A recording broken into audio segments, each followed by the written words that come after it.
বিসমিল্লাহির রহমানির রহিম। তাফসিরুল কোরআন মাহফিল 2017। স্থান মগবাজার কাঁচাবাজার জামে মসজিদ। তারিখ 10 মার্চ রোজ শুক্রবার। সুপ্রিয় শ্রোতা মণ্ডলী, এই পর্যায়ে আপনাদের মাঝে তাফসির পেশ করছেন হজরত মাওলানা আব্দুল হালিম। মাহফিলে সভাপতিত্ব করেন জনাব শাহিদ ভাসানী। আয়োজনে মগবাজার রমনা থানা যুব সমাজ। প্রযোজনা ও পরিবেশনায় আল ফালাহ ইসলামিক মিডিয়া। السلام عليكم ورحمة الله وبركاته. أعوذ بالله من الشيطان الرجيم. بسم الله الرحمن الرحيم. যুবকদেরকে লক্ষ্য করে কিছু কথা বলার ইচ্ছে করেছি। এই কারণেই যুবকদেরকে লক্ষ্য করে কথা বলার ইচ্ছা করেছি। কোরআনে আল্লাহ রাব্বুল আলামিন যুবকদের অনেক প্রশংসা করেছেন। যুবকদের জন্য একটা সূরা নাযিল করেছেন, যে সূরাকে কোরআনের ভাষায় বলা হয় সূরা কালাম।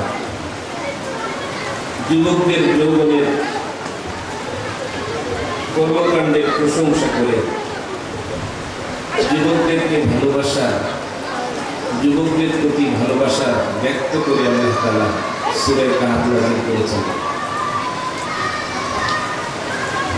কিয়ামতের ময়দানে যৌবন সম্পর্কে প্রশ্ন করা হবে। সেই যুবকদের উদ্দেশ্যে কথা বলার জন্যই কোরআনের আয়াত থেকে দুটি আয়াত আপনাদের সামনে তিলাওয়াত করেছি। রাসূল আকরাম সাল্লাল্লাহু আলাইহি ওয়াসাল্লামের হাদিসের বিশাল ভান্ডার থেকে একটি হাদিসের আংশিক তিলাওয়াত করেছে। হযরত আলী কাররামাল্লাহু ওয়াজহা তার স্বরচিত কবিতা থেকে কয়েকটি ছন্দ আপনাদের সামনে আবৃত্তি করেছেন। আসলে আলোচনা করার জন্য আমি আসিনি। এখানে বড় বড় উলামায়ে কেরাম আসবেন, তাদেরকে কিভাবে আপনারা গ্রহণ করবেন, কিভাবে গ্রহণ করা উচিত, কোরআন হাদিস কিংবা নিজেদের জীবনে কিভাবে গ্রহণ করা উচিত, সেই বিষয়গুলো সম্পর্কে দু একটি কথা আমি আপনাদেরকে বলবো। সময় অনেক কম, এশার আগ পর্যন্ত 1 ঘন্টা সময় নেই।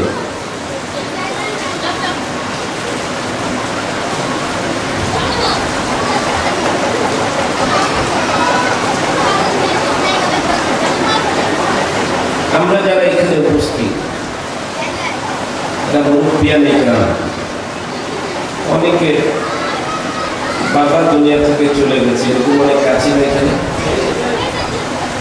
অনেকে এরকম আছে। আগামী 50 বছর পর এখানে আমরা যারা আছি এর অধিকাংশই থাকবো না। এটা কি নিশ্চিত না? 100 বছর পরে কেউই থাকবো না হয়তো। কিন্তু আমরা দুনিয়াতে যে আসছি, এই যে যাওয়ার যে একটা ধারাবাহিকতা, প্রতিযোগিতা, এই প্রতিযোগিতায় কেউ আগে যাচ্ছে, কেউ পরে যাচ্ছে। কবি এই কথাটা কবির ভাষায় বলেছেন, ইহা হাম সব মুসাফির হ্যায় ওহি আখির ঠিকানা, कोई आगे रवाना है कोई पीछे रवाना। আমরা এখানে একটা দীর্ঘ একটা সফরের অংশ বিশেষ, একটা খণ্ড। এই খণ্ডকালীন সময়ে পৃথিবীতে আমরা পৃথিবী হয়ে অতিক্রম করে পৃথিবী আবার আমাদের পরবর্তী মঞ্জিলে মাকসুদে চলে যাব। আমাদের এই যাত্রার সূচনা হয়েছে জান্নাত থেকে। দীর্ঘদিন রূহের জগতে ছিলাম, এরপরে মায়ের গর্ভে ছিলাম দীর্ঘদিন, সেখান থেকে এই পৃথিবীতে আসছি। একটা চলন্ত পথে পৃথিবীর এই স্টেশনে কিছুদিন আমাদেরকে থাকতে হয়েছে। কতদিন থাকবো আমরা কেউ জানি না, জানি না, আবার চলে যাবো। আবার যখন ডাক দিবেন আল্লাহ তাআলা চলে যাব, কবরে চলে যাব। ওইখানে কিছু কাজকর্ম আছে, কিছু জিজ্ঞাসা আছে, কিছু পরীক্ষা সেখানে দিতে হবে। এই পরীক্ষার সিলেবাস কি, এই পরীক্ষার প্রশ্নপত্র কি, এইটা আমাদেরকে দুনিয়াতে আসার আগে আল্লাহ তাআলা রূহের জগতে বলে দিয়েছেন।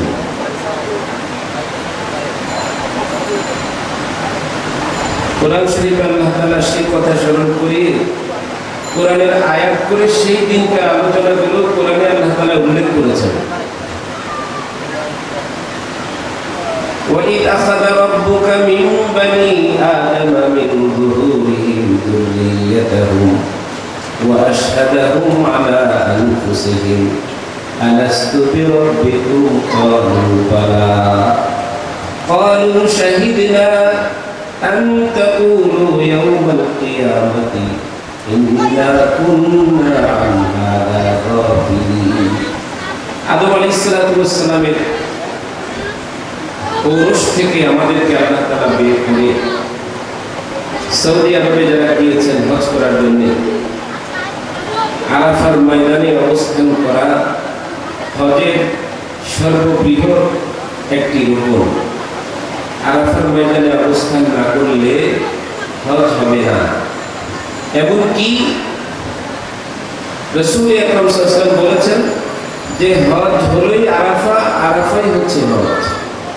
এই জন্য হাদিসে আসছে আল হাজ্জু আরাফাতু, আরাফার ময়দানে অবস্থান করা হচ্ছে হজের মৌলিক কাজ, সবচেয়ে গুরুত্বপূর্ণ কাজ। মুহাদ্দিসিন ইকরাম ভাবলেন যে হজ আল্লাহর ঘর দেখার জন্য যাব। ইব্রাহিম আলাইহিস সালাতু ওয়াস সালাম আমাদেরকে আহ্বান করেছেন ওয়া'আযিন ফিন নাসি বিল হজ্জ ইয়াতুকা রিজালান ওয়া আলা কুল্লি দামিরিন ইয়াতিনা মিন কুল্লি ফাজ্জিন আমিন। আল্লাহ নির্দেশ দিয়েছেন ইব্রাহিম আলাইহিস সালাতু ওয়াস সালামকে বাইতুল্লাহ নির্মাণ করার পরে পৃথিবীর মানুষকে ডাকার জন্য যে আসো তোমরা আমার ঘর জিয়ারত করো। ডাকলেন বাইতুল্লাহ জিয়ারতে। রাসূল বলছেন, রাসূল আকরাম সাল্লাল্লাহু আলাইহি ওয়াসাল্লাম বলছেন হজ হচ্ছে আরাফার অবস্থান। মুহাদ্দিসিন ইকরাম গবেষণা করলেন এই কথার অর্থ কি। যাচ্ছি জিয়ারতের উদ্দেশ্যে, বাইতুল্লাহর জিয়ারতে, কিন্তু বলা হচ্ছে হজের সবচেয়ে বড় রুকন হলো আরাফায় অবস্থান করা। কারণ কি? কারণ খুঁজে পেলেন এই আরাফার ময়দানে আল্লাহ তাআলা রূহের জগতে সমস্ত আদম সন্তানকে একসঙ্গে বসিয়ে একই ফ্যামিলি হযরতে আদম আলাইহিস সালাতু ওয়াস সালাম পিতা, আমাদের হযরতে হাওয়া আলাইহিস সালাতু ওয়াস সালাম আমাদের মাতা, একই ফ্যামিলি সমস্ত সন্তান কিয়ামত পর্যন্ত যারা আসবে একই বাবার ঘরের, একই মায়ের ঘরে। আমরা বই পিতৃও বই মাতৃও ভাই বোন না, সমস্ত আদম সন্তান একই ফ্যামিলির, একই বাবার, একই মায়ের সহোদর ভাই বোন। ওইখানে বসিয়ে আল্লাহ রাব্বুল আলামিন আমাদেরকে একটা ওয়াদা করে, একটা সিলেবাস দিয়ে, একটা প্রশ্ন দিয়ে দুনিয়াতে প্রেরণ করেছেন। একেবারে ক্লিয়ার কথা, আলাস্তু বিরাব্বিকুম قالوا بلى أن تقولوا شهدنا أن تقولوا يوم القيامة إنا كنا عن هذا غافلين। সৃষ্টির একেবারে শুরু লগ্নে আল্লাহ তাআলা এই কথা বলে দিলেন যে আমি কি তোমাদের রব নই? আমরা সকলে বলেছিলাম সমস্বরে বালা ইয়া রব। কেন নয়? নিশ্চয়ই আপনি আমাদের প্রভু, আপনি আমাদের রব। রব একজন, বাবা একজন, মা একজন। এই কথাটা আবার প্রতিধ্বনিত হলো বিদায় হজের ভাষণে সেই আরাফার ময়দানে মুহাম্মদুর রাসূলুল্লাহ সাল্লাল্লাহু আলাইহি ওয়াসাল্লামের মুখে, ইয়া আইয়ুহান নাস ইন্না ইলাহাকুম ওয়াহিদ ওয়া ইন্না আবাকুম ওয়াহিদ। ও পৃথিবীর মানুষ, আরাফার ময়দানের এই বক্তব্য শুধু ১৬ লক্ষ সাহাবায়ে কেরামকে লক্ষ্য করে না, সমগ্র পৃথিবীর মানবতাকে লক্ষ্য করে রাসূল আকরাম সাল্লাল্লাহু আলাইহি ওয়াসাল্লাম বললেন সরাসরি তোমাদেরকে, ও আমার সাহাবী, সরাসরি তোমাদেরকে সম্বোধন করছি, আর তোমাদের মাধ্যমে সারা ওয়ার্ল্ডের মানুষকে, কিয়ামত পর্যন্ত আনেওয়ালা সমস্ত মানুষকে সম্বোধন করছি। খবরদার তোমাদের ভিতরে যেন ঝগড়াঝাটি না হয়, তোমরা যেন সকলে একই কাতারে সঙ্গবদ্ধ থাকো। হাসরের ময়দানে তোমাদেরকে সহ আমি যেন আল্লাহর দরবারে গর্বের সঙ্গে যেন আল্লাহর দরবারে শুকরিয়া আদায় করতে পারি দাঁড়ায়া, যে আমার উম্মতের সংখ্যাধিক্যের কারণে, এত বেশি উম্মত আমার, তোমাদেরকে নিয়ে যেন আমি হাসরের ময়দানে আল্লাহর দরবারে দাঁড়াতে পারি, যে আল্লাহ এদেরকে আমি আমার আদর্শে লালন পালন করে তোমার সামনে উপস্থাপন করলাম। আল্লাহ যেন আমার উম্মতের সংখ্যাগরিষ্ঠতা থেকে খুশি হয়ে যায়, আল্লাহ যেন খুশি হয়ে যায় নবীর উপরে। এই জন্য রাসূল আকরাম সাল্লাল্লাহু আলাইহি ওয়াসাল্লাম ১৬ লক্ষ সাহাবীর মাধ্যমে সারা পৃথিবীর মানুষকে বললেন, সারা পৃথিবীর মানুষকে বললেন, ইয়া আইয়ুহান নাস, ইয়া আইয়ুহান নাস, হে পৃথিবীর মানুষ, ইন্না ইলাহাকুম ওয়াহিদ, তোমাদের আল্লাহ একজন, ওয়া ইন্না আবাকুম ওয়াহিদ, তোমাদের বাবা একজন। লা ফাদলা লিআরাবিয়্যিন আলা আজামি, কোন আরবের শ্রেষ্ঠত্ব নাই কোন অনারবের উপরে। ওয়ালা লিআরাবিয়্যিন ওয়ালা লিআজামিয়্যিন আলা আল-আরাবি, কোন আজমি অনারব ব্যক্তির শ্রেষ্ঠত্ব কোন আরবি ব্যক্তির উপরে নেই। ওয়ালা লিআহমারা আলা আসওয়াদা, কোন শ্বেতাঙ্গের শ্রেষ্ঠত্ব শুধু শ্বেতাঙ্গ হওয়ার কারণে কৃষ্ণাঙ্গের উপরে নাই। ওয়ালা লিআসওয়াদা আলা আহমার, কোন কৃষ্ণাঙ্গের শ্রেষ্ঠত্ব বংশগতভাবে বর্ণগতভাবে হতে পারে না কোন শ্বেতাঙ্গের উপরে। এরপরে রাসূল আকরাম সাল্লাল্লাহু আলাইহি ওয়াসাল্লাম বলেন, ইন্না আকরামাকুম ইনদাল্লাহি আতকাকুম, ইন্না আকরামাকুম ইনদাল্লাহি আতকাকুম, তোমাদের ভিতরে আমার কাছে শ্রেষ্ঠ, আমার আল্লাহর কাছে শ্রেষ্ঠ ওই ব্যক্তি যার তাকওয়া বেশি থাকবে, খোদা ভীতি বেশি থাকবে, আল্লাহর ভয় তাকে দুনিয়াতে নমনীয় করে রাখবে, দুনিয়াতে তার গরম রক্তকে পানি করে রাখবে আল্লাহর ভয়। কিয়ামতের ময়দানে আল্লাহ তাআলার যে বিচারালয়, আল্লাহ তাআলার যে আদালত কায়েম করবেন, ওই আদালতের সামনে জিজ্ঞাসাবাদের ভয়ে থরথর করে সে ব্যক্তি কাঁপবে, গুনাহের কাছে গেলে তার হাত গুটিয়ে আসবে। যার তাকওয়া বেশি, সে আমার কাছে সবচেয়ে বেশি সম্মানের, আমার আল্লাহর কাছে সবচেয়ে বেশি সম্মানের। মুহাম্মদুর রাসূলুল্লাহ সাল্লাল্লাহু আলাইহি ওয়াসাল্লাম এক জায়গায় জমা করে সকলের ভিতরে ঐক্য সৃষ্টি করে দুনিয়া থেকে গেলেন, আমাদেরকে বলে গেলেন, সাহাবায়ে কেরামকে বলে গেলেন আমাদের কাছে এই কথা পৌঁছে দিতে, বাল্লিগু আন্নী ওয়ালাউ আয়া ফালইউবাল্লিগুশ শাহিদুল গায়বা, ও আমার সাহাবীরা যারা উপস্থিত আছো, কিয়ামত পর্যন্ত অনুপস্থিতদের কাছে এই কথাটা তোমরা পৌঁছে দেওয়ার ব্যবস্থা করো। আমি অপেক্ষা করব, আমি দুনিয়া থেকে চলে যাচ্ছি বিদায় ওদের ভাষণে। এরপর কোনদিন রাসূল আকরাম সাল্লাল্লাহু আলাইহি ওয়াসাল্লাম আরাফার ময়দানে দাঁড়াবে না। সর্বশেষ ওসিয়ত রাসূল আকরাম সাল্লাল্লাহু আলাইহি ওয়াসাল্লাম করলেন, হৃদয় নিংড়ানো ভালোবাসা দিয়ে আমাদেরকে বলে গেলেন, কত ভালোবাসতেন উম্মতকে। ও আমার সাহাবীরা, আমার এই কথাগুলো কোথায় চীন, কোথায় জাপান, কোথায় আমেরিকা, কোথায় আফ্রিকা, কোথায় ইউরোপ, পৃথিবীর সর্বশেষ যে রাষ্ট্রটা, ওই রাষ্ট্রে আমার যে উম্মত থাকবে, সেই উম্মতের কাছে এই কথাগুলো পৌঁছে দিও তোমরা। তারা যেন নিজেদের ভিতরে বিভেদ বিচ্ছেদ সৃষ্টি না করে, তারা যেন এক ঐক্য হয়ে কিয়ামতের ময়দানে আমার পিছনে সারিবদ্ধ হয়ে দাঁড়ায়। আমি অপেক্ষা করবো হাউজে কাউসারে, আমি নিজ হাতে পেয়ালা করে করে আমার উম্মতকে পানি পান করাবো।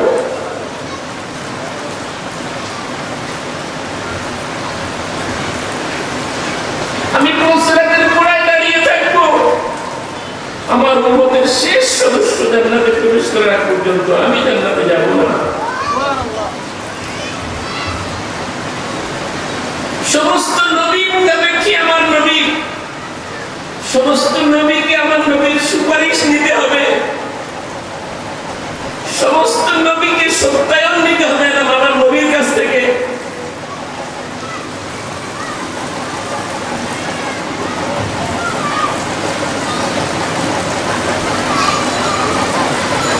وإذ قال عيسى ابن مريم يا بني إسرائيل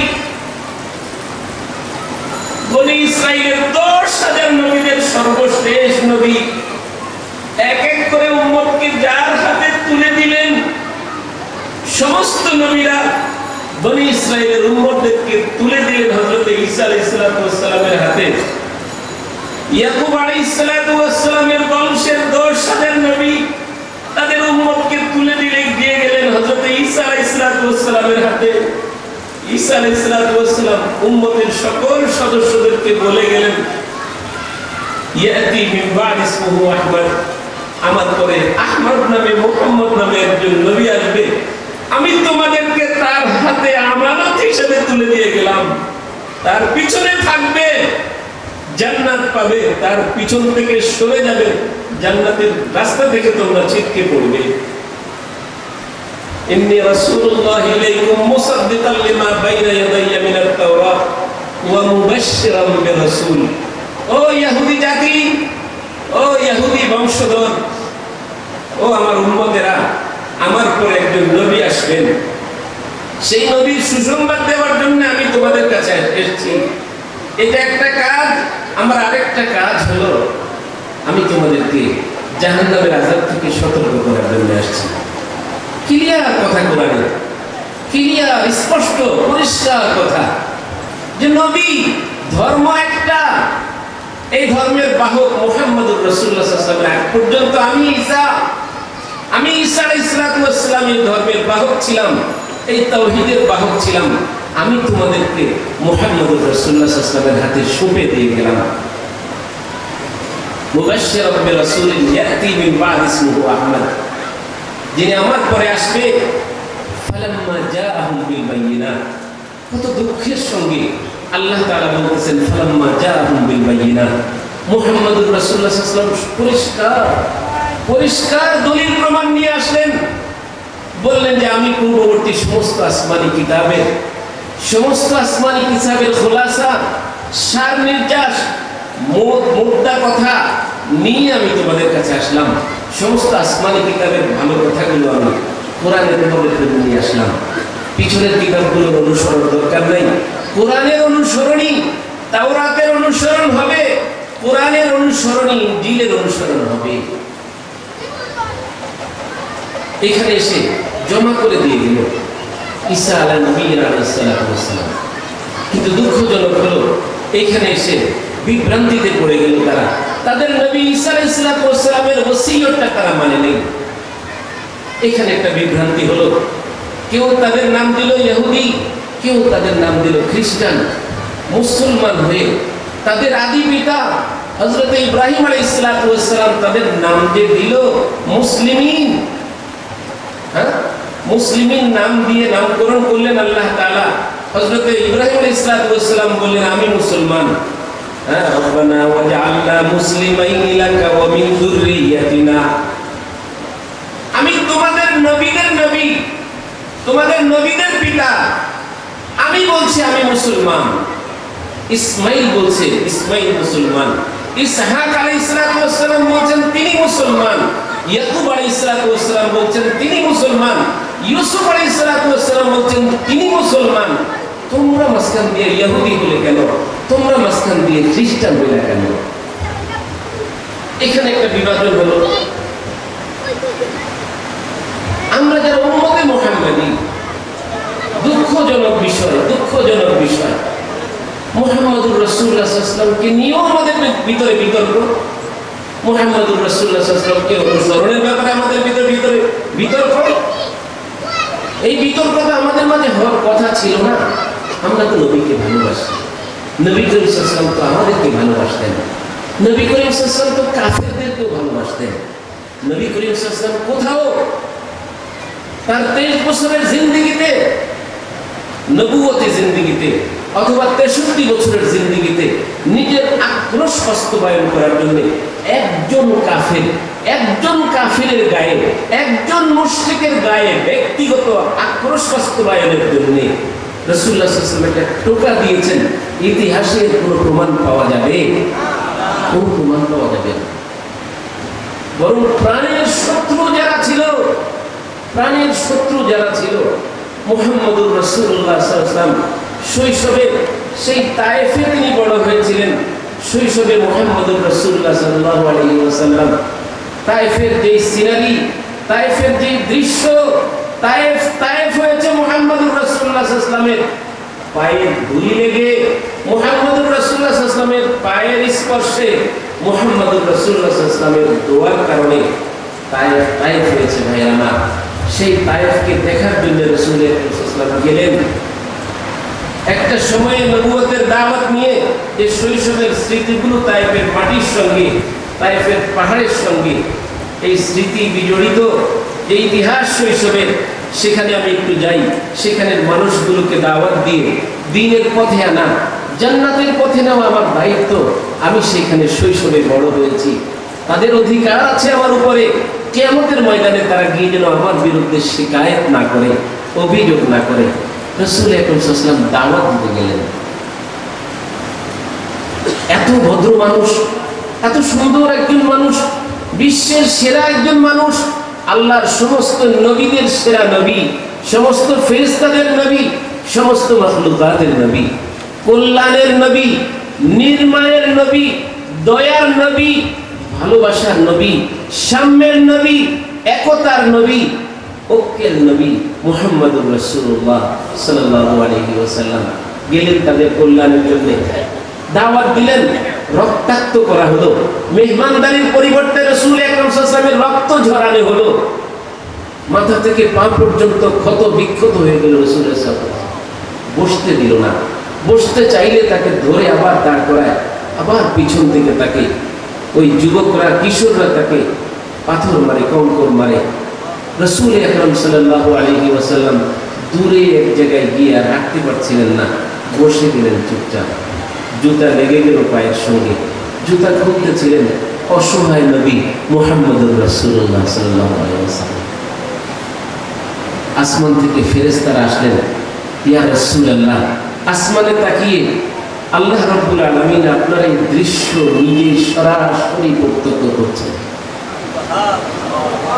আপনার এই দয়া, আপনার মায়া কত বেশি উম্মতের জন্য এত রক্তাক্ত করা হলো, মাথা থেকে পা পর্যন্ত ক্ষত বিক্ষত করা হলো।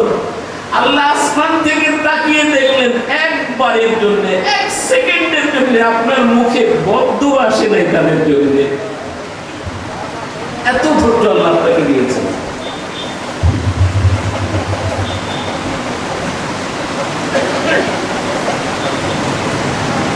ফেরেশতারা এসে বললেন, ইয়া রাসূলুল্লাহ, আপনাকে একা একা পেয়ে এত মানলো তারা, আমাদেরকে একটু বলেন যে আমরা তাদেরকে নিঃশেষ করে দেই।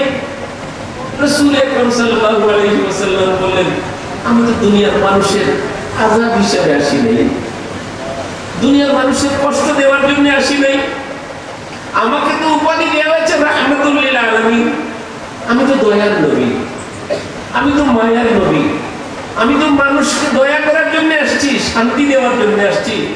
ইসলামের গোড়াপত্তন হচ্ছে ধৈর্যের উপরে, কল্যাণের উপরে, কল্যাণ কামনার উপরে। আজকে মুহাম্মদুর রাসূলুল্লাহ সাল্লাল্লাহু আলাইহি ওয়াসাল্লামের উম্মত দাবি করি, সামান্য বিষয়ে ধৈর্য ধারণ করতে পারি না। সারা জিন্দেগি বসে দুরূদ পড়েছি, এখন কেউ খাড়াইলে মিজাজ খারাপ হয়ে যায়, খাড়াইলেন কেন, বসে লেগে গেল মারামারি মিলাদের মাহফিলে। এইটুক ধৈর্য নিয়ে নবী ইসলাম প্রচার করেছিলেন। কেউ বসে মিলাদ পড়ে, আরেকজন ওইখানে যায় না, তোমার নবীর নাম উচ্চারণ করা হচ্ছে না এখানে। যারা বসে মিলাদ পড়ে তাদেরকে তুমি ঘৃণা করে আসলা না, তোমার নবীর দুরূদের প্রতি তোমার ঘৃণা আসলো? এটাও কি ধৈর্য হারা হওয়ার কোনো বিষয়? সারা পৃথিবীর ইসলামী রাষ্ট্রে একটা করে মাটির সঙ্গে মিশে যাচ্ছে, আর তোমরা দাঁড়ায় মিলাদ পড়ার, বসে মিলাদ পড়া নিয়ে মারামারি করছো এখনো। যেদিন তোমাদের মাথার উপরে ইসরায়েলি মিসাইল পড়বে, আমেরিকান মিসাইল ফুটবে, সেই দিনও তোমরা বসে দাঁড়ায় মিলাদ নিয়ে ইখতিলাফ করবার, মারামারি করবা? এটা তোমাকে বিবেকের দাবি?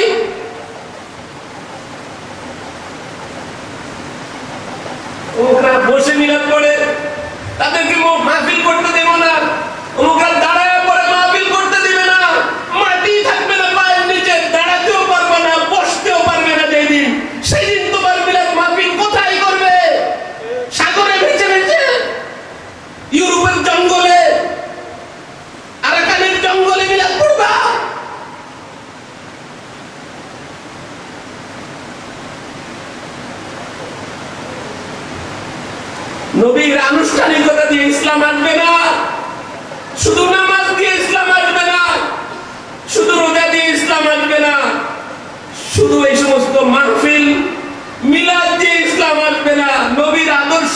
ফিতনা বাঁধবে,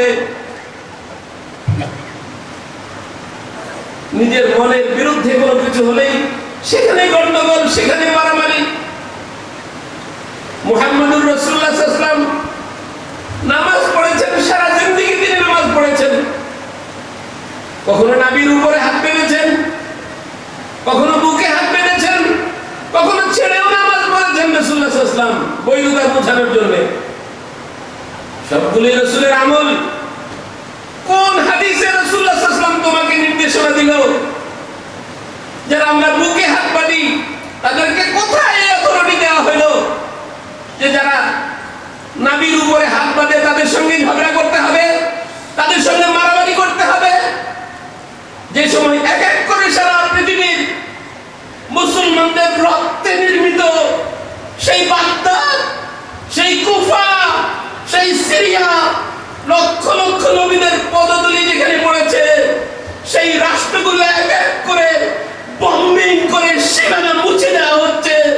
আর তোমরা এখন মিলাদ নিয়ে ইখতিলাফ, হাত কোথায় বাঁধবে এই নিয়ে মতানৈক্যে লিপ্ত। এতটুকু মারার যোগ্যতা নাই। নবীর উম্মত হয়ে গেলে তোমরা, রক্তাক্ত হয়ে নবী তাদের জন্য দোয়া করলেন।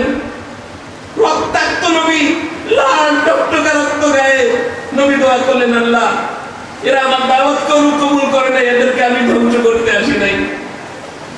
এদের বংশ থেকে আমার এই রক্তের ঋণ হিসাবে তায়েফের যুবকরা, ভবিষ্যৎ প্রজন্মরা যেন ইসলাম গ্রহণ করে, এইটুকু আবেদন তায়েফের ময়দানে তোমার কাছে রেখে গেলাম।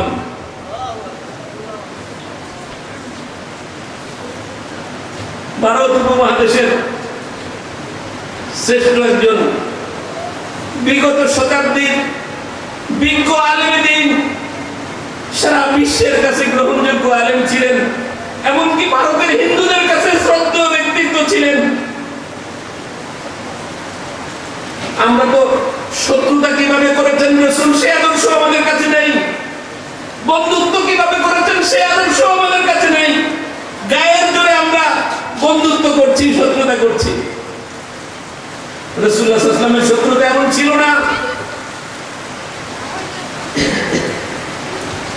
হযরত সৈয়দ আবুল হাসান নদভী রাহমাতুল্লাহ আলাইহি ভারত উপমহাদেশের কৃতি সন্তান, কওমি মাদ্রাসায় লেখাপড়া করে সারা পৃথিবীর বড় বড় বিশ্ববিদ্যালয়ের আজীবন সদস্য ছিলেন। শুধু একটা হৃদয় দিয়েছিলেন তাকে, নবীর হৃদয়ের মতো, নবুয়তের হৃদয়। বিশাল একটা হৃদয় ছিল, আকাশের মতো। সর্বস্তরের মানুষের জন্য তার দরবার খোলা ছিল। সকলকে তিনি পরামর্শ দিতেন নবী মুহাম্মদ রাসূলুল্লাহ সাল্লাল্লাহু আলাইহি ওয়াসাল্লামের মতো। ইহুদিরা আসতো, তাদেরকে মশওয়ারা দিচ্ছে। খ্রিস্টান আসছে, তাদেরকে পরামর্শ দিচ্ছে। মুসলমান আসছে, পরামর্শ দিচ্ছে। খ্রিস্টানরা রাষ্ট্র নির্বাচন হবে, মহিলা নির্বাচন করবে না, পুরুষ নির্বাচন করবে রাষ্ট্রপ্রধান। খ্রিস্টানরা কোনো খ্রিস্টান রাষ্ট্রে যায় নাই, ইহুদিরা ইহুদিদের রাষ্ট্রে যায় নাই। ইহুদিরা আসছে মুহাম্মদুর রাসূলুল্লাহ সাল্লাল্লাহু আলাইহি ওয়াসাল্লামের কাছে, ইয়া রাসূলুল্লাহ একটা মশওয়ারা চাই। ইসলাম গ্রহণ করে নাই, ইহুদির জায়গায় থেকে মুহাম্মদুর রাসূলুল্লাহ সাল্লাল্লাহু আলাইহি ওয়াসাল্লামকে মনে প্রাণে বিশ্বাস করে। মুহাম্মদ মানুষের জন্য কল্যাণকামী, মানবতার জন্য কল্যাণকামী। মুহাম্মদ কোন ইহুদিকে খারাপ পরামর্শ দিতে পারে না, মুহাম্মদ কোন খ্রিস্টানকে খারাপ পরামর্শ দিতে পারে না। এই জন্য তারা মুহাম্মদুর রাসূলুল্লাহ সাল্লাল্লাহু আলাইহি ওয়াসাল্লামের কাছে চলে আসলো। মুহাম্মদুর রাসূলুল্লাহ সাল্লাল্লাহু আলাইহি ওয়াসাল্লামকে জিজ্ঞাসা করে, ইয়া রাসূলুল্লাহ রাষ্ট্রপ্রধান কাকে বানাবো, মহিলা না পুরুষ? রাসূল আকরাম সাল্লাল্লাহু আলাইহি ওয়াসাল্লাম বললেন, লা ইয়ানফাউ কওমুন ওয়াল্লাহু ইমরাআতান। মশওয়ারা, পরামর্শ। রাসূলুল্লাহ সাল্লাল্লাহু আলাইহি ওয়াসাল্লাম বললেন, ও আমার ভাইরা, যদি মেয়েকে তুমি রাষ্ট্রপ্রধান বানাও, মহিলাকে রাষ্ট্রপ্রধান বানাও, রাষ্ট্র কল্যাণ দেখবে না চোখে, রাষ্ট্র চোখে কল্যাণ দেখবে না। লা ইয়ানফাউ কওমুন, এইটুক বলে রাসূলুল্লাহ সাল্লাল্লাহু আলাইহি ওয়াসাল্লাম লিখে দিয়েছেন। আমার প্রশ্ন হলো, রাসূলুল্লাহ সাল্লাল্লাহু আলাইহি ওয়াসাল্লামের কাছে খ্রিস্টান আসলো পরামর্শের জন্য, ইহুদি আসলো পরামর্শের জন্য। ইহুদিরা কল্যাণকামী মনে করে, খ্রিস্টানরা কল্যাণকামী মনে করে। মুহাম্মদুর রাসূলুল্লাহ সাল্লাল্লাহু আলাইহি ওয়াসাল্লামকে একদিনে এই ভালোবাসার জায়গাটুকু নির্মাণ করতে, তৈরি করতে একদিন সময়ে সম্ভব হয়েছে? প্রাণের শত্রু, প্রাণের শত্রু।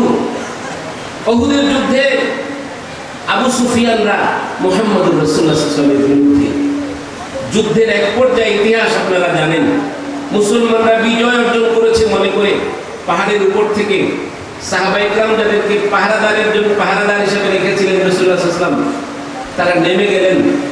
কাফেররা সুযোগ পেল, পিছন থেকে আক্রমণ করলো, আহত হলেন মুহাম্মদুর রাসূলুল্লাহ সাল্লাল্লাহু আলাইহি ওয়াসাল্লাম, দাঁত ভেঙে গেল। রাসূলুল্লাহ সাল্লাল্লাহু আলাইহি ওয়াসাল্লামকে সরিয়ে এক জায়গায় নেওয়া হলো। একজন সাহাবী রাসূলুল্লাহ সাল্লাল্লাহু আলাইহি ওয়াসাল্লামের কানে কানে গিয়ে বলে, ইয়া রাসূলুল্লাহ, ইয়া রাসূলুল্লাহ, এই দুর্বৃত্তদের জন্য বদ্ধ করতে পারেন না?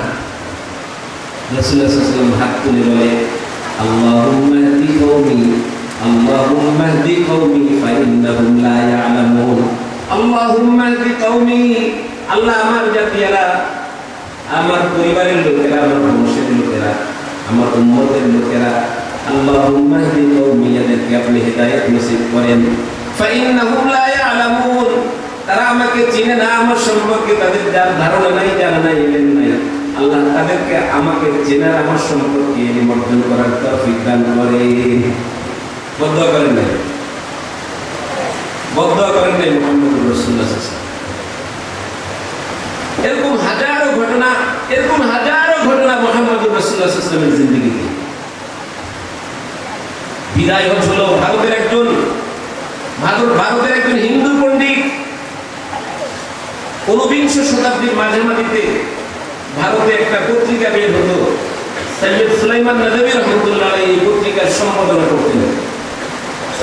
ওই পত্রিকায় একটা চিঠি পাঠিয়ে মুহাম্মদুর রাসূলুল্লাহ সাল্লাল্লাহু আলাইহি ওয়াসাল্লাম সম্পর্কে মন্তব্য প্রেরণ করেছে ভারতের একজন হিন্দু পণ্ডিত। ভারতের একজন হিন্দু পণ্ডিত লিখেছে, আরবের যে ভদ্রলোকটা মুহাম্মদ নামে যে ভদ্রলোক, এই ভদ্রলোকের জীবনী পড়লে আমি মুগ্ধ হয়ে যাই। সেই মুগ্ধ হওয়ার ইতিহাস লিখেছে যে একজন মানুষ নিঃস্ব অসহায়, তাকে রক্তাক্ত করা হচ্ছে।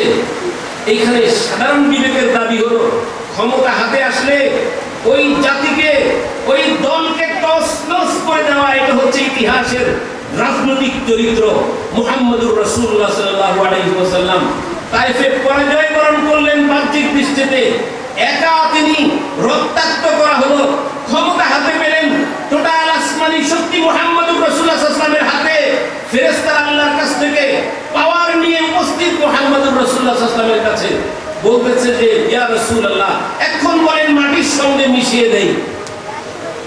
এক আজব চরিত্রের মানুষ, একটু আগে যিনি রক্তাক্ত মুহাম্মদুর রাসূলুল্লাহ সাল্লাল্লাহু আলাইহি ওয়াসাল্লাম, তিনি একটু বড় অভিভাবক।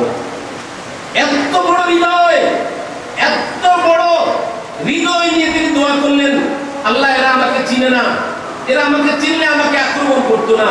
9 বছর পর পর্যন্ত হযরত আয়েশা রাদিয়াল্লাহু তাআলা আনহার সঙ্গে একান্তে যখন কথা বলছিল, হযরত আয়েশা সিদ্দিকা রাদিয়াল্লাহু তাআলা আনহা জিজ্ঞাসা করেছেন, ইয়া হাবিবাল্লাহ, ইয়া রাসূলুল্লাহ, আপনার জীবনের সবচেয়ে কষ্টের জায়গাটা কোন জায়গায় একটু বলবেন?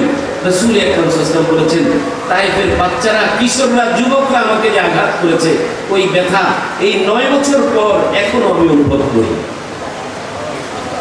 সেই জাতি সম্পর্কে কিছুক্ষণ পরেই রক্ত শরীর থেকে দৌড়ছে মুহাম্মদুর রাসূলুল্লাহ সাল্লাল্লাহু আলাইহি ওয়াসাল্লাম, তাদের জন্য দোয়া করছে। ওই ভারতের পণ্ডিত বলে, এরকম চরিত্রের মানুষ পৃথিবীতে দ্বিতীয় একজন আমার নজরে পড়ে নাই, যে আক্রান্ত হয়ে, শত্রু কর্তৃক আক্রান্ত হওয়ার পর, রক্তাক্ত হওয়ার পর, ক্ষমতা হাতে পেয়ে সে তাদের জন্য হিদায়াতের দোয়া করবে, প্রতিশোধ গ্রহণ না করবে।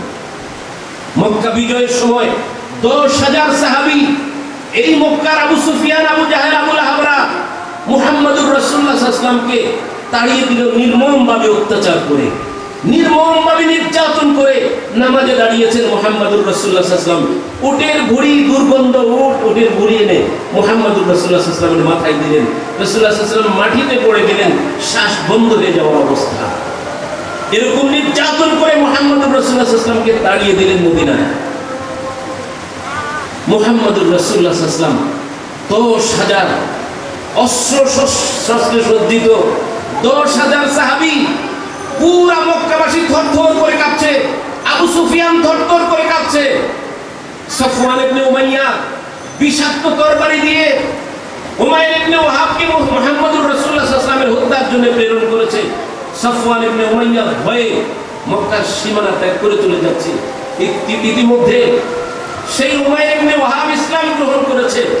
যেই উমাইর ইবনে ওয়াহাব মুহাম্মদুর রাসূলুল্লাহ সাল্লাল্লাহু আলাইহি ওয়াসাল্লামকে হত্যা করতে গিয়েছে, দৌড়ায় মুহাম্মদুর রাসূলুল্লাহ সাল্লাল্লাহু আলাইহি ওয়াসাল্লামের কাছে আসে।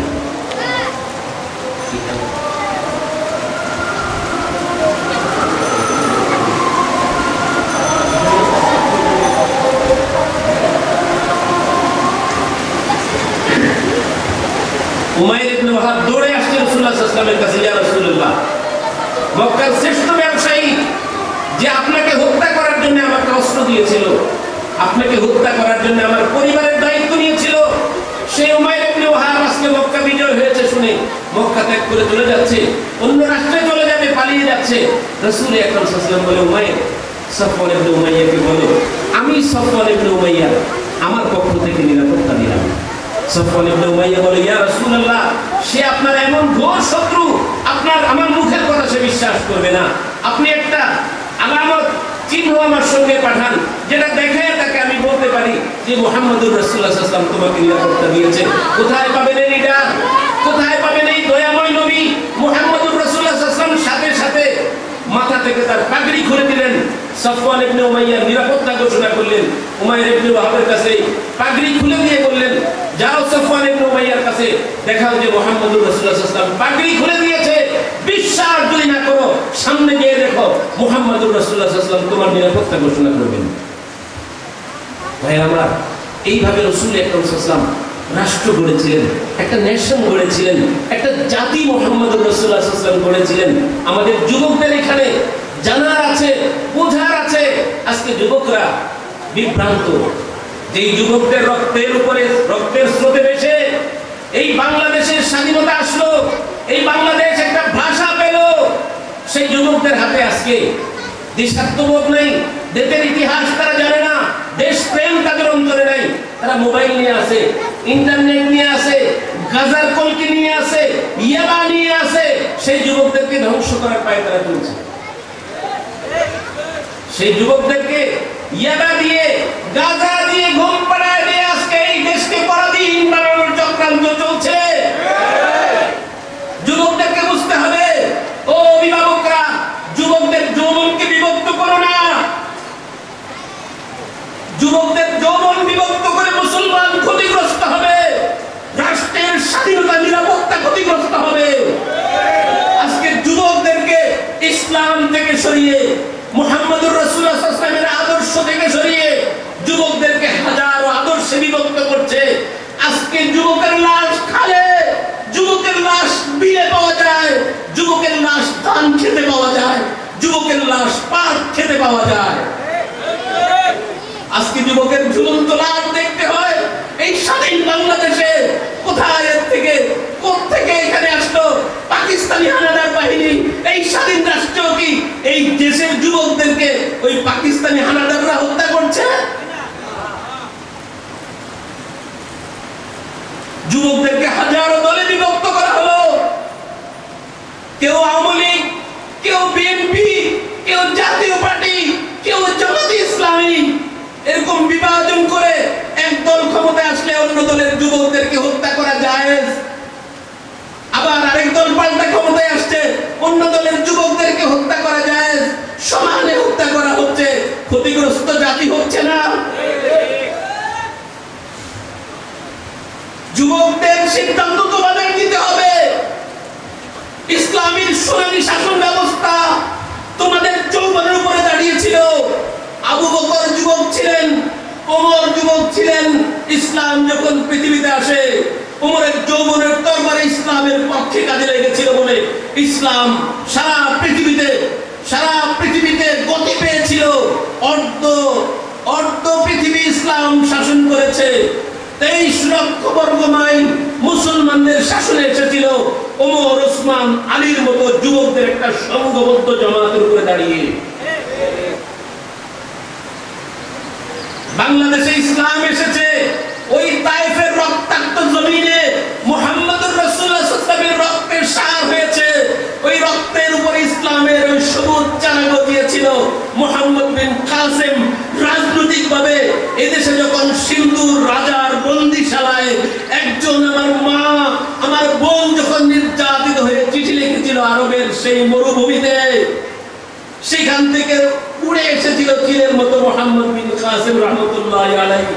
দেশের পর দেশ স্বাধীন করেছে যৌবনের টলবগে রক্ত দিয়ে। বন্ধুরা আমার, আজকে সেই যৌবনের রক্ত ব্যয় হচ্ছে হরতাল করে, মিছিল করে, গাড়ি পড়িয়ে, বাড়ি পড়িয়ে, মার্কেট পড়িয়ে। আজকে সেই যুবকের লাশ গাড়ির নিচে পাওয়া যায়, ঝুলন্ত লাশ গাছের সঙ্গে পাওয়া যায়।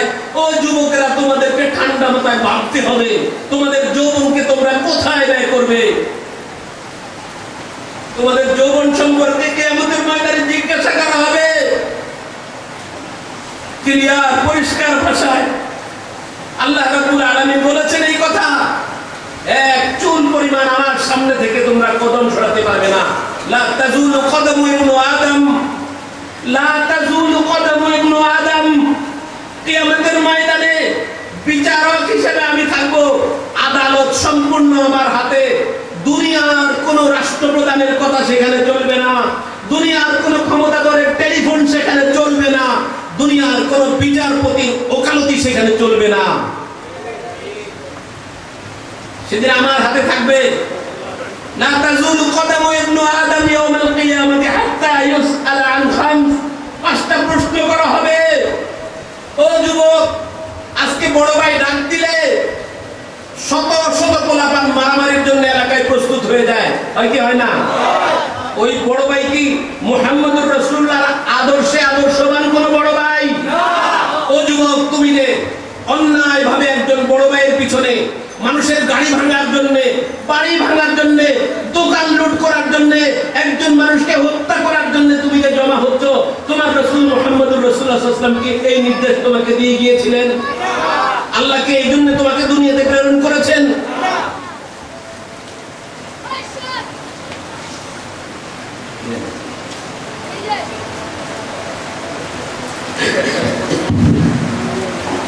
আস্তে আস্তে সে কার আদর্শ গ্রহণ করছে, তার জীবনে কাকে আদর্শ হিসেবে সে গ্রহণ করছে। আজকে সারা পৃথিবী দৌড়ে আসছে ইসলামের দিকে। মুহাম্মদুর রাসূলুল্লাহ সাল্লাল্লাহু আলাইহি ওয়াসাল্লামের কাছ থেকে আলো নিচ্ছে সারা পৃথিবীর ভ্রান্ত যুবকরা, পথহারা যুবকরা। সেই সময় আমি বাংলাদেশের আমার যুবকটাকে কার আদর্শে করছি একটু চিন্তা করা দরকার। আমি প্রায় বলি, বিভিন্ন প্রোগ্রামে বলি, দুঃখের সঙ্গে হৃদয় থেকে আপনাদের কথাগুলো বলি। সারা পৃথিবীর দিকে একবার চোখ বুলিয়ে দেখেন। বাংলাদেশ, পাকিস্তান, সৌদি আরব, এই কয়েকটা রাষ্ট্র ছাড়া, হাতে গোনা কয়েকটা রাষ্ট্র ছাড়া পৃথিবীর অন্যান্য ইসলামী রাষ্ট্রগুলোর কি অবস্থা করা হচ্ছে। শুধু ভাই ভাই গল্প, ভাই ভাই দ্বন্দ্ব লাগিয়ে দিয়ে অন্যরা অস্ত্রের ব্যবসা করছে, বোম্বিং করছে। গ্রামের একটা পলিসি আছে, গ্রামের একটা নোংরা পলিসি আছে, দুই ভাই যদি একসঙ্গে মিলেমিশে চলে, প্রতিবেশী চোখে চক্ষুশূল হয়ে যায়। কি কথা ঠিক না? প্রতিবেশী এই দুই ভাইয়ের সম্পদ লুণ্ঠন করার জন্য নোংরা রাজনীতি করে। দুই ভাই একসঙ্গে বসে এক জায়গায় গল্প করে, দুই ভাইয়ের মধ্যখান থেকে এক ভাইকে ডাকে নেই, ডেকে নিয়ে যায়, নিয়ে কানে কানে কথা বলে মুখ লাগায়, কোনো কথা বলে না, কিন্তু কানে কানে একটু মুখ লাগায় ভাইয়ের কানের সামনে। ছোট ভাইকে ডেকে নিয়ে গেছে বড় ভাইয়ের পাশে, বড় ভাই চুপচাপ দেখতেছে যে বাড়ির পাশে ওই শত্রুটা, আমাদের শত্রু ওই লোকটা আমার ভাইকে ডেকে ডেকে কানে কি যেন বলে। ছোট ভাইকে ডেকে বলে, কি রে তোর কানে কি করলো? তাদের কিচ্ছু করে নাই। ভাই সত্য করে কও, আমরা কিচ্ছু করে নাই। এই যে কিচ্ছু বলে নাই, এই না বলাটাই হলো তার পলিসি। এইখানে সে কাছে লাগাই দিল, বড় ভাইয়ের মনের ভিতরে সন্দেহ ঢুকাই দিল, ছোট ভাইয়ের প্রতি তার অনাস্থা শুরু হয়ে গেল, অনাস্থা অবিশ্বাস শুরু হলো। আমি দেখলাম ওই লোকটা মুখ লাগাইলো, এতক্ষণ কথা বললো, আর সে বলে কোনো কথা বলে না, নিশ্চয় কোনো কথা গোপন করতেছে। দুই ভাইয়ের ভিতরে দ্বন্দ্ব লাগে। আমরা যে কোনো একটা সমস্যায়, দেশের যে কোনো একটা সামাজিক সমস্যায়, রাজনৈতিক সমস্যায়, আমরা আমাদের পার্শ্ববর্তী রাষ্ট্র, আমাদের বিদেশি বন্ধুদেরকে ডাকি। বিদেশি বন্ধুরা ওই নেতার সঙ্গে, আমার ওই ভাইয়ের সঙ্গে কিছুক্ষণ কানে কানে কথা বলে, ওই ভাইয়ের সঙ্গে কিছুক্ষণ কানে কানে কথা বলে, একে একরকম পরামর্শ দিয়ে যায়, ওকে আরেক রকম পরামর্শ দিয়ে যায়। এইভাবে আমার দেশটাকে ধ্বংস করার জন্য ওরা নানান ষড়যন্ত্র জাল পেতে আছে। আওয়ামী লীগের কাছে যায় বলে ও জামাতে ইসলামী কথা কইছে, জামাতে ইসলামের কাছে যায় আওয়ামী লীগ এই কথা কইছে, বিএনপির কাছে যায় আওয়ামী লীগ এই কথা কইছে, নিজেদের ভিতরে দ্বন্দ্ব লাগাই দিল। আওয়ামী লীগ, বিএনপি, জামাত ইসলাম আমরা যারা করি, আমরা সবাই মুসলমান না? আমরা সবাই নবীর উম্মত না?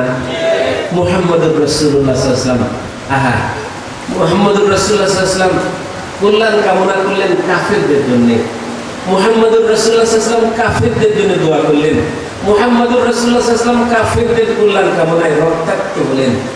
আমাদের এত ধৈর্য সহ্য কম কেন? হ্যাঁ, আমরা অমুকের আচরণ দেখতে পারি না, অমুকের আচরণ দেখতে পারি না, এইভাবে করে আমাদের দেশটা তো থাকবে না। আমাদের দেশটা নেয়ার জন্য ইংরেজরা এই দেশে আসার আগে এই দেশটাকে তারা বলেছে পৃথিবীর ভূস্বর্গ এই বাংলাদেশ, পূর্ব পাকিস্তান, নদ নদীর দেশ। এই দেশ ইংরেজদের লোলুপ দৃষ্টি পড়েছিল এখানে। ইংরেজরা হিন্দুদেরকে দিয়ে ষড়যন্ত্র এঁকেছিল এই দেশের মুসলমানদেরকে। হিন্দু রাজা বাদশারা 47-এর ইতিহাসের আগে যান, হিন্দু রাজা বাদশাদের দ্বারা, হিন্দু জমিদারদের দ্বারা এই দেশের পূর্ব পাকিস্তান, এই বাংলাদেশের মুসলমানরা কি পরিমাণ নির্যাতিত হয়েছিল। খামাখাই স্বাধীন হয় নাই পাকিস্তান। আমাদের এই দেশ যাদের দ্বারায় 47-এ পাকিস্তান বিভক্ত হয়েছিল, সেখানে আমাদের 71-এ যারা স্বাধীনতায় ঝাঁপিয়ে পড়েছিল তারা তখন যুবক ছিল, তারাও রক্ত দিয়েছে সেই পাকিস্তান স্বাধীনতার জন্য। হিন্দুরা আমাদের উপর যে নির্যাতন করেছিল, অকথ্য অমানুষিক নির্যাতন, যেগুলো কল্পনা করা যাবে না। ঠিক পাকিস্তান হলো, মানচিত্র পরিবর্তন হলো, সেই সমস্ত স্বভাবগুলো হিন্দুরা যে অত্যাচার মুসলমানদের উপরে করেছে, মুসলমানদের একই চরিত্র, মুসলমানরা সেই অত্যাচারগুলো আবার মুসলমানদের উপরে বাইর করে। আবার পাকিস্তান থেকে আবার আমরা বিভক্ত হলাম, আবার একটা স্বাধীন দেশের স্বাধীন বাতাসে নিঃশ্বাস ফেলার জন্য একটা আশার বুক বাঁধলাম। কি হলো? এখানে তো কোনো পাকিস্তানি নাই, এখানে তো কোনো ইন্ডিয়ান নাই, এখানে তো লর্ড ম্যাকলেরা নাই। আজকে এখানে মারামারি কেন? আজকে মুহাম্মদুর রাসূলুল্লাহ সাল্লাল্লাহু আলাইহি ওয়াসাল্লামের আদর্শকে বিভক্ত করা হচ্ছে কেন? সমস্ত আম্বিয়া কেরাম, সমস্ত আম্বিয়া কেরাম মূর্তির বিরুদ্ধে জিহাদ করেছেন, সমস্ত আম্বিয়া কেরাম শিরকের বিরুদ্ধে জিহাদ করেছেন, সমস্ত আম্বিয়া কেরাম শিরকের বিরুদ্ধে দাওয়াত দিয়েছেন। আজকে মুসলমানদেরকে শিরকের দিকে দাওয়াত দেওয়া হচ্ছে, সেই মুসলমানেরাই মূর্তির পক্ষে কথা বলা হচ্ছে। এখন মূর্তির বিরুদ্ধে যদি কথা বলা হয় বলে এরা হেফাজত, মূর্তির বিরুদ্ধে কথা বলা হলে বলে যে এরা জামাত, মূর্তির বিরুদ্ধে কথা বলা হলে বলে এরা জঙ্গি, মূর্তির বিরুদ্ধে কথা বলে এরা উগ্রবাদ। এই সমস্ত শব্দগুলো আমাদের মুসলিম ভাইদেরকে শিখিয়ে দেওয়া হচ্ছে, আমাদের মুসলিম ভাইদেরকে শিখিয়ে দেওয়া হচ্ছে আমাদের এই দেশটাকে শিরকে ভরে দেওয়ার জন্য। আমি বলবো না সরকার এই কাজগুলো করছে, সরকারের পক্ষ থেকে মূর্তির পক্ষে আমি কথা শুনি নাই, প্রধানমন্ত্রীর মুখ থেকে মূর্তির পক্ষে আমি কথা শুনি নাই। সরকারের পাশে দূর থেকে এক শ্রেণীর লোকরা সরকারকে প্রভাবিত করার চেষ্টা করে। আমি মাননীয় প্রধানমন্ত্রীর প্রতি পরম শ্রদ্ধা নিয়ে আমি বলতে চাই, বাংলাদেশের 90% মুসলমানদের যে মানসিকতা, তাদের যে আকীদা, তাদের যে বিশ্বাস, তাদের যে চেতনা, তাওহীদি চেতনা, আপনি এটাকে মূল্যায়ন করেন, আপনাকে আল্লাহ মূল্যায়ন করবে। আপনি বাংলাদেশের মুসলমানদের মানসিকতার পক্ষে থাকেন, আকীদা বিশ্বাসের পক্ষে থাকেন, আল্লাহ আপনার ক্ষমতা দৃঢ় করবে, আপনার হায়াত দেবে আল্লাহ তাআলা। এই কথাগুলো আমি এমনি বলছি না, হাদিস থেকে বলছি। আবার কেউ বললেন না আওয়ামী লীগের মনে হয় হুজুরে টাকা পয়সা পাইছে, হ্যাঁ? এই জন্য বলি বিরোধিতার একটা সীমারেখা থাকা দরকার। আমার উম্মতের নাম হলো ওয়াকাযালিকা জাআলনাকুম উম্মাতান ওয়াসাতা, মধ্যমপন্থী উম্মত। আমার উম্মতের নাম হলো বিরোধিতাও মধ্যম পন্থায় হবে, শত্রুতা মধ্যম পন্থায় হবে, বন্ধুত্ব মধ্যম পন্থায় হবে। রাসূল আকরাম সাল্লাল্লাহু আলাইহি ওয়াসাল্লাম হুদায়বিয়ার সন্ধির সময় বুখারী শরীফে লম্বা চড়া ঘটনা রয়েছে, খুলে দেখে নেন। কুল ইয়া আহলাল কিতাবি তাআলাউ ইলা কালিমাতিন সাওয়াইন বাইনানা ওয়া বাইনাকুম। এই আয়াতের তাফসীর ইমাম বুখারী এক পৃষ্ঠাব্যাপী একটা হাদিস এনেছেন। এই হাদিসে হযরত তাহিয়া কালবি রাদিয়াল্লাহু তাআলা আনহুকে পত্র দিয়ে প্রেরণ করেছেন মুহাম্মদুর রাসূলুল্লাহ সাল্লাল্লাহু আলাইহি ওয়াসাল্লাম রোমের অধিপতি হেরাক্লিয়াসের কাছে। এটা বাংলাদেশের মুসলমানদের জানা থাকা দরকার। বাংলাদেশের মুসলমানদের দেশের স্বাধীনতা রক্ষার জন্য, দেশের শান্তি নিরাপত্তা রক্ষার জন্য 1450 বছর আগের পৃথিবীর তদানীন্তন পরাশক্তির একটা মন্তব্য মুহাম্মদুর রাসূলুল্লাহ সাল্লাল্লাহু আলাইহি ওয়াসাল্লাম সম্পর্কে, ইসলাম সম্পর্কে বাংলাদেশের মুসলমানদের এটা অবগতিতে থাকা প্রয়োজন। যদি এদেশের শান্তি আমরা নিশ্চিত করতে চাই, এদেশের স্বাধীনতা রক্ষা করতে চাই, এদেশের সরকারেরও জানা উচিত। আমরা পরামর্শ দেই, আমরা কারো শত্রু না, আমরা শত্রুতার জন্য বিরোধিতা করি না। হযরত মুহাম্মদুর রাসূলুল্লাহ সাল্লাল্লাহু আলাইহি ওয়াসাল্লাম আরবের একটা গিরি গুহা থেকে সারা পৃথিবীকে শান্তির বাণী ছড়িয়ে দিলেন। অল্প কিছু দিনের ভিতরে অর্ধ পৃথিবী মুহাম্মদুর রাসূলুল্লাহ সাল্লাল্লাহু আলাইহি ওয়াসাল্লামের দর্শন গ্রহণ করলেন। অর্ধ পৃথিবীর মানুষ এই দর্শন গ্রহণ করলেন। পরাশক্তিগুলো মাথা নত করলো। হেরাক্লিয়াসের কাছে যখন চিঠিটা দেওয়া হলো, মিন মুহাম্মাদিন ইবনে আব্দুল্লাহ রাসূলুল্লাহ সাল্লাল্লাহু আলাইহি ওয়াসাল্লাম, হেরাক্লিয়াসের কাছে যখন এই চিঠি দেওয়া হলো, হেরাক্লিয়াস তখন ডাকলো মুহাম্মদুর রাসূলুল্লাহ সাল্লাল্লাহু আলাইহি ওয়াসাল্লামের বংশের কোন লোকেরা এইখানে বর্তমানে সিরিয়াতে আছে কিনা জানতে চাইলেন তিনি। পরে দেখা গেল আবু সুফিয়ান ব্যবসায়িক কাফেলা নিয়ে সিরিয়ায় গিয়েছে। আবু সুফিয়ানকে ডাকানো হলো তার ব্যবসায়িক কাফেলা সহ। হেরাক্লিয়াসের রাজ দরবারে মুহাম্মদুর রাসূলুল্লাহ সাল্লাল্লাহু আলাইহি ওয়াসাল্লামের চিঠি পত্রবাহক দাহিয়া কালবি রাদিয়াল্লাহু তাআলা আনহুকে ডাকা হলো। এই মাত্র রোম পারস্য বিজিত করলো, পারস্যকে পরাজিত করলে পরে পৃথিবীর একক পরাশক্তি হিসাবে মাত্র সে স্বীকৃতি পেল। এই অবস্থাতে মুহাম্মদুর রাসূলুল্লাহ সাল্লাল্লাহু আলাইহি ওয়াসাল্লামের পত্রবাহক সেখানে গিয়েছে। রোমের অধিপতি হেরাক্লিয়াস পৃথিবীর একমাত্র পরাশক্তি তখন, যার ভয়ে পৃথিবী থরথর করে কাঁপে। মুহাম্মদুর রাসূলুল্লাহ সাল্লাল্লাহু আলাইহি ওয়াসাল্লামের পত্র পেয়ে আবু সুফিয়ান তার ব্যবসায়িক কাফেলা সহ ডেকে দরবারে বসিয়ে তার দোবাসীকে ডেকে যেই কথাটা বলেছে যে এই লোকটাকে আমি যা জিজ্ঞাসা করব সেই সঠিক উত্তর দেয় কিনা তার সাথী সঙ্গীদেরকে তুমি সাক্ষী রাখো, যদি কোনো মিথ্যা বলে আমাকে কোনো জানায় দেয়। দোবাসী নকল করতেছিল আবু সুফিয়ানকে এক এক করে হেরাক্লিয়াস জিজ্ঞাসা করতেছে যে এই লোকটা নবুয়তের দাবিদার তোমাদের দেশে, এই লোকটা কোন রাজবংশের সন্তান কিনা? বলে যে না। এই লোকটার অনুসারী কারা? বলে যে যারা নিম্ন শ্রেণীর তারা। তৃতীয় প্রশ্ন, এই লোকের অনুসরণ যারা একবার করে এরা কি এই লোকের প্রতি বিদ্বেষ ঘৃণা ধরে এই লোকের অনুসরণ না করে এই লোকের থেকে চলে যায় কিনা, এর আদর্শ থেকে চলে যায় কিনা? বলে যে না, একজনের পর্যন্ত যায় না। এই লোক কোন ওয়াদা করার পরে ওয়াদা ভঙ্গ করে কিনা? আবু সুফিয়ান বলে এখানে আমি একটু মিথ্যা বলতে চেয়েছিলাম, নেতৃত্ব যাওয়ার ভয়ে মিথ্যা বলি না।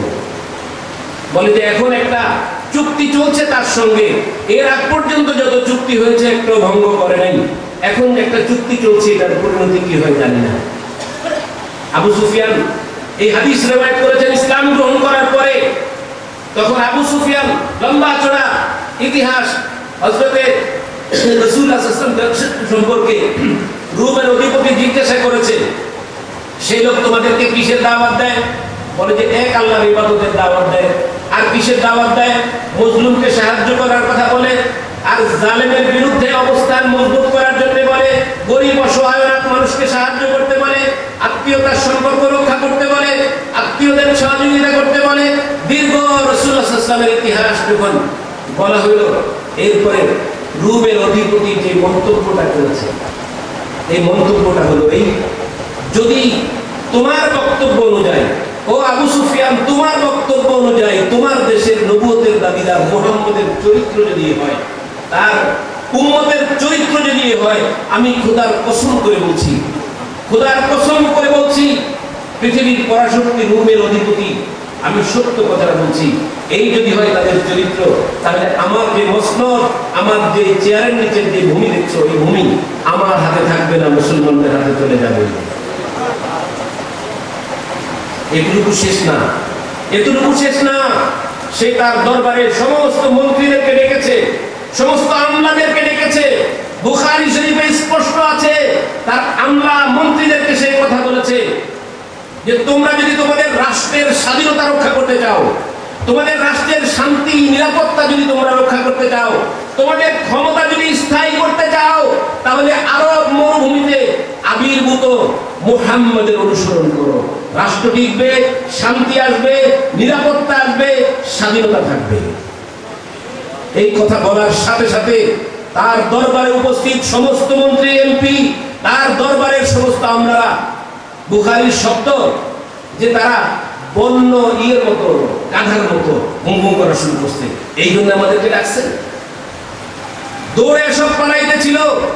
রোমের অধিপতি সাধারণ কোনো মানুষ না, হেরাক্লিয়াস সাথে সাথে তার মন ঘুরিয়ে দিয়ে বললো, তোমাদেরকে একটু পরীক্ষা করতে চাইলাম, তোমরা তোমাদের ধর্মের উপরে কতটুকু অটল অবিচল আছো এটা পরীক্ষা করতে চেয়েছি। আমি খুশি হলাম তোমাদের উত্তরে। দেখেন, সেইখানে একজন মুহাদ্দিস মন্তব্য করেছে, সেই দিন রোমের অধিপতি হেরাক্লিয়াস মুহাম্মদুর রাসূলুল্লাহ সাল্লাল্লাহু আলাইহি ওয়াসাল্লাম সম্পর্কে যে অনুভবটা করেছিল, অনুভূতিটা তার অন্তরে জাগ্রত হয়েছিল, তার যে প্রথম বক্তব্য যে মুহাম্মদুর রাসূলুল্লাহ সাল্লাল্লাহু আলাইহি ওয়াসাল্লামের আদর্শের অনুসারী হও, তোমাদের এই ভূখণ্ড তোমাদের হাতে থাকবে, স্বাধীনতা থাকবে, নিরাপত্তা থাকবে। এই কথাটা যদি তার সরকারের লোকরা বুঝতো, তাহলে রোম মুসলমানদের হাতে পরাজিত হতো না। ইসলাম গ্রহণ করে তারা তাদের রাজ্য, তাদের রাষ্ট্র তারাই পরিচালনা করে। কিন্তু তার অধীনস্থদের কারণে রোমের অধিপতি এই কথাটা বাস্তবায়ন করতে পারে নাই। ও যুবক ভাইরা, আমি আপনাদেরকে বলবো, ভারত উপমহাদেশ মুসলমানদের হাতে ছিল। ইংরেজদের ষড়যন্ত্র, হিন্দুদের ষড়যন্ত্রের কারণে ভারত উপমহাদেশ মুসলমানদের হাত থেকে চলে গিয়েছে। বাংলাদেশ, এই যুবকের রক্ত দিয়ে বাংলাদেশ স্বাধীন হয়েছে। এই স্বাধীনতা থাকবে, এই নিরাপত্তা থাকবে, শান্তি থাকবে যদি আমরা মুহাম্মদুর রাসূলুল্লাহ সাল্লাল্লাহু আলাইহি ওয়াসাল্লামের আদর্শের উপরে থাকি, আল্লাহর ওয়াদা। আর যদি আমার সরকার, আমার দেশের জনগণ, আমার দেশের মন্ত্রীরা এই দেশ থেকে ইসলাম তাড়াতে চায়, এই দেশে যদি মূর্তি প্রতিষ্ঠিত করতে চায়, মূর্তি সংস্কৃতি প্রতিষ্ঠিত করতে চায়, এদেশে ইসলাম থাকবে, তোমরা শেষ হয়ে যাবে। এদেশে ইসলাম থাকবে, তোমরা শেষ হয়ে যাবে। এই কথা মনে রাখবে। ইসলাম আবার আসবে। মায়ের পেটে যেমন সন্তান আসার আগে গর্ভের সন্তানের কারণে বেদনার সৃষ্টি হয়, ব্যথার সৃষ্টি হয়, এটা সাময়িক সমস্যা। আজকের দুনিয়াতে যে হইচই শুরু হয়েছে, এই হইচই শুরু, আগামী দিনে সারা দুনিয়াতে ইসলাম প্রতিষ্ঠার পূর্বাভাস মাত্র। যুবকদের নিরাশ হওয়ার কিছু নাই। তোমরা 7 জন হও, 700 হও, সিদ্ধান্ত নাও তোমরা তাওহীদের উপরে থাকবে না মূর্তি পূজার দিকে যাবে। তোমরা যদি তাওহীদের দিকে থাকো, তাওহীদের পক্ষে থাকো, আসহাবে কাহাফের 7 যুবকের মতো আল্লাহ তাআলা তোমাদের পাকে দৃঢ়তা দান করবেন, তোমাদের অন্তরকে দৃঢ়তা দান করবেন। তোমাদের আলোচনা আরশে আজিমের ফেরেশতাদের মজলিসে হবে, তোমাদের সাহায্যে আরশ থেকে ফেরেশতা প্রেরণ করা হবে। খোদার কসম করে বলে গেলাম, আল্লাহ তাআলা আমাদেরকে আমাদের এই ঈমানের উপরে, তাওহীদের উপরে আমাদের যুবক ভাইদেরকে অটল অবিচল থাকার তৌফিক দান করুন। এই যৌবন, এই যুবক আমাদের সর্বস্তরের মানুষের, এদেশের আওয়ামী লীগ যারা করে, বিএনপি যারা করে, জাতীয় পার্টি যারা করে, জামাত যারা করে, এদেশের যৌবন সকলের সম্পদ।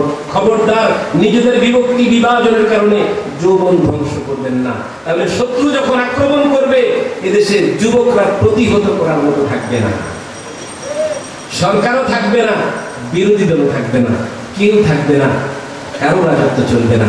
আল্লাহ তাআলা সকলকে সকলের অবস্থান থেকে এই কথাটা উপলব্ধি করার তৌফিক দান করুন। যুবকদের যৌবনকে সকলের আল্লাহর দেয়া আমানত হিসেবে সকলের লালন ও পরিচর্যা করার আল্লাহ তাআলা তৌফিক দান করুন। ওয়া আখিরু দাওয়ানা আলহামদুলিল্লাহি রাব্বিল আলামিন। আসসালামু আলাইকুম ওয়া রাহমাতুল্লাহি ওয়া বারাকাতুহু।